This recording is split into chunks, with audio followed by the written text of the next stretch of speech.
Josh, also very important tonight is the shift in the balance of power on the city council. What can you tell us about that? Yeah, that's right, Matt. For the first time in decades, Burlington City Council will now have a Democratic majority after progressive Melo Grant, but also Democrats Tim Doherty and Hannah King were, introduced tonight, and they assumed their positions. They had their whole ceremony and everything. And Mayor Monroe Weinberger said this is a big win for the city and that the city was already on the come up beforehand. The priorities of this community are clear, and we are moving forward. Burlington Mayor Monroe Weinberger giving his 12th State of the City address, reinforcing the work he and city officials have done to tackle the city's most pressing issues. We were teetering on a financial cliff, millions of dollars in the red.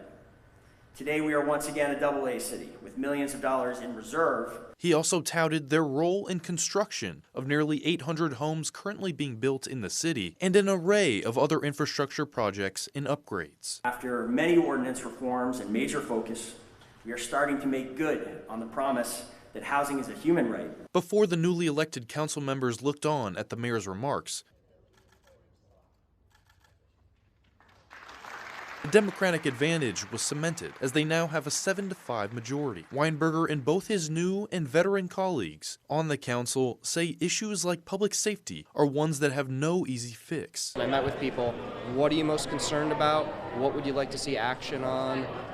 And overwhelmingly the answer was public safety. While both Democratic and progressive councilors have agreed on finding remedies for public safety problems, the mayor said this spring he will be asking the council to weigh his recent public safety plan that would expand officer resources and strengthen the police department, and will look into increasing oversight through the police commission, something that other councilors have a slightly different outlook on. We need to look at a charter change to remove the sole disciplinary authority of the chief. But despite the shift in power, councilors say they are optimistic for productive collaboration. Confident that we're going to be able to find some common ground on many of the issues that are challenging the city right now. Sure, we won't agree on everything, but we'll agree where we can. And those living in Burlington say they hope for that collaboration while they face the reality of what they say the city has become. Housing problems, we've got drug use problems. If Vermont wants young people to stay, make it possible for a young person to start a business.